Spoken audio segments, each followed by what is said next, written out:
कहते हैं जब कलयुग का अंत आ जाएगा तब गिरिराज जी पूर्ण रूप से पृथ्वी पर समा चुके होंगे, वृंदावन पूर्ण रूप से पृथ्वी में समा चुका होगा। जब कलयुग की चरम सीमा आएगी तब सदग्रंथ तीर्थ ये सब लुप्त हो चुके होंगे।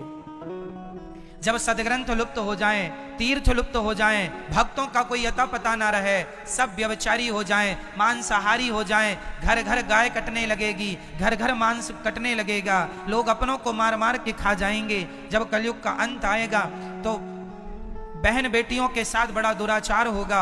ऐसे कलयुग के अंत में ये सारे तीर्थ सब लुप्त हो जाएंगे, इतना पाप बढ़ जाएगा तो गिरिराज जी भी लुप्त हो जाएंगे, तीर्थ लुप्त हो जाएंगे। लुप्त हो ये सदग्रंथ, ना गीता कहीं सुनने को मिलेगी, ना कहीं राम नाम की ध्वनि सुनाई पड़ेगी, ना कहीं कथा कीर्तन भागवत सुनाई पड़ेगा। यही कलयुग का अंत है। फिर उस कलयुग के अंत में जब बहुत पाप बढ़ जाएगा, अनाचार बढ़ जाएगा, तब कल्कि भगवान इस धरती पे आएंगे संबल ग्राम में विष्णु यश नाम के ब्राह्मण के घर, और नंगी तलवार लेकर के घोड़े पर चढ़ करके। उस समय नेता नगरी का जमाना नहीं होगा, राज रजवाड़ों का जमाना फिर चालू हो जाएगा। और फिर भगवान कल्कि भगवान उन दुष्ट राजाओं का वध करेंगे जो समाज पर बड़ा अत्याचार करते हैं, और फिर धर्म की स्थापना करते ही सतयुग स्टार्ट हो जाएगा। यह कलयुग का अंत है।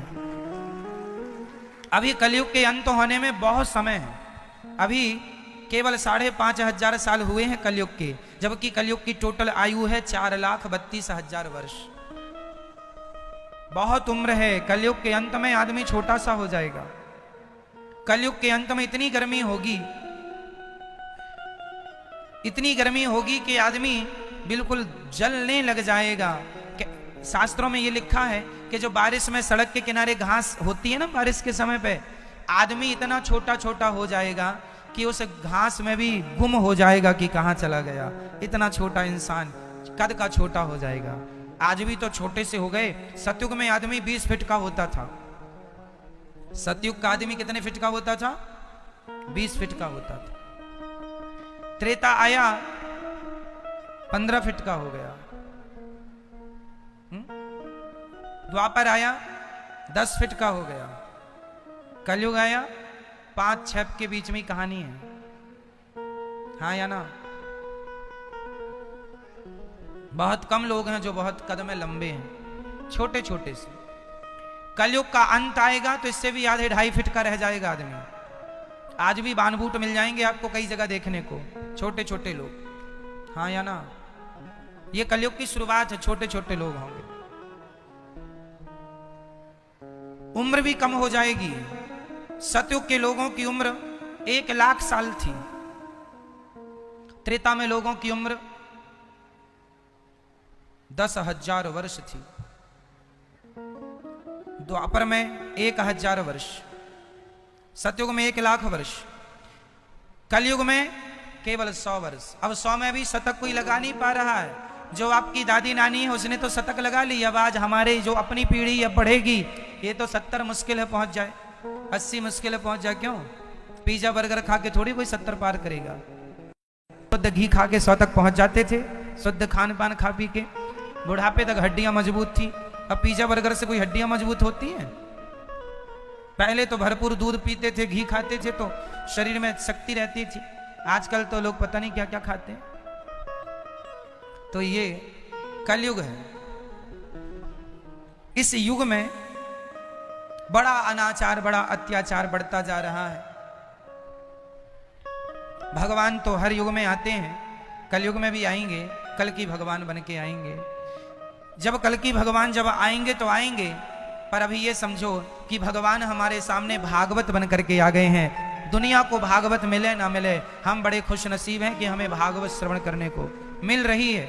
आप लोग बड़भागी हैं कि आप कलयुग में भी उस दौर में हैं जिस दौर में पूजा पाठ भजन कीर्तन है। कलयुग के भी मैं 4 भाग कर दूं तो कलयुग के 4 भाग कर दूं तो एक भाग होगा सतयुग, एक त्रेता, एक द्वापर, एक कलयुग। अभी मैं बात करूं तो ये कलयुग का सतयुग चल रहा है।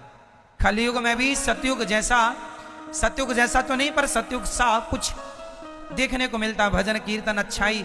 आज भी लोग गलत करने से कहीं ना कहीं अंदर से आवाज आती है कि ये गलत है। तो यही सतयुग है, जहां बिल्कुल आदमी इतना भ्रष्ट हो जाएगा कि उसकी अंतरात्मा भी मर चुकी होगी गलत करने से।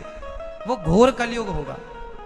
आज गलत आदमी को भी कहीं ना कहीं दया आ जाती है, कहीं ना कहीं उसके अंदर कुछ ना कुछ अच्छाई है, कहीं ना कहीं कोने में। ये सतयुग चल रहा, फिर त्रेता चलेगा, फिर द्वापर, फिर कलयुग में भी कलयुग स्टार्ट जब होगा तब चरम सीमा आएगी, इंसान इंसान को मार के खा जाएगा। अभी तो आप लोग मछली खाते हैं, अभी आप लोग अंडा खाते हैं, मुर्गी खाते हैं। आप लोग मतलब जो लोग खाते हैं उनका कह रहे हैं, आप लोग का अर्थ है जो खाते हैं। अभी तो आप लोग अर्थात वो लोग, कुछ लोग अभी तो अंडा मुर्गी मछली बकरा बकरी खाते हैं, सुअर खाते हैं। कलयुग का अंत आएगा तो आदमी आदमी को मार के खा जाएगा। अभी भी कुछ देश ऐसे हैं जहां आदमियों का मांस परोसा जाता है, कई देश ऐसे मिल जाएंगे आपको जहां इंसानों का मांस खाया जाता है। तो ये कलयुग है जहां इंसान इंसान को खाने लग जाएगा, जिंदा भूंज करके खा जाएगा। तो ये कलयुग का अंत है। अभी तो आप लोग मांस में बकरा बकरी ही खाते हैं, ना खाएं तो अच्छा है पर खाते हैं आप लोग। आप लोग मतलब जो लोग खाते हैं उनका कह रहे हैं, सबका नहीं कह रहे हैं। एक दिन भगवान गिरिराज जी को उठाए, तो आज से हमने क्या सीखा कथा में? जल्दी बताओ, रिवीजन करो। आज की कथा में हमने क्या सीखा? सबसे महत्वपूर्ण चैप्टर क्या सीखा? क्या सीखा आज?